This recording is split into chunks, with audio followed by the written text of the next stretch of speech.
বিশ্ব ক্রেতা সুরক্ষা দিবস আগামী 15ই মার্চ।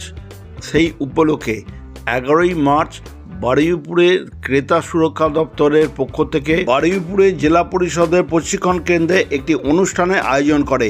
এই অনুষ্ঠানের সহযোগিতা করে বারুইপুর ফুলতলার একটি স্বেচ্ছাসেবী সংস্থা সমাজ উন্নয়ন কেন্দ্র।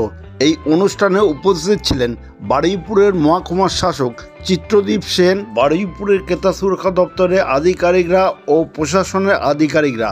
দক্ষিণ চব্বিশ পরগনার বিভিন্ন এলাকা থেকে বিশিষ্ট ব্যক্তি ও সাধারণ মানুষ উপস্থিত ছিলেন।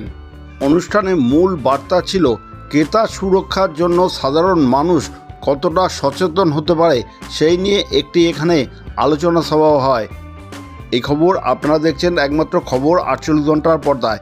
এই চ্যানেলটিকে এখনও যারা সাবস্ক্রাইব করেননি এখনই সাবস্ক্রাইব করে নিন। এই সম্বন্ধে মহকুমা শাসকের প্রতিক্রিয়া শুনুন।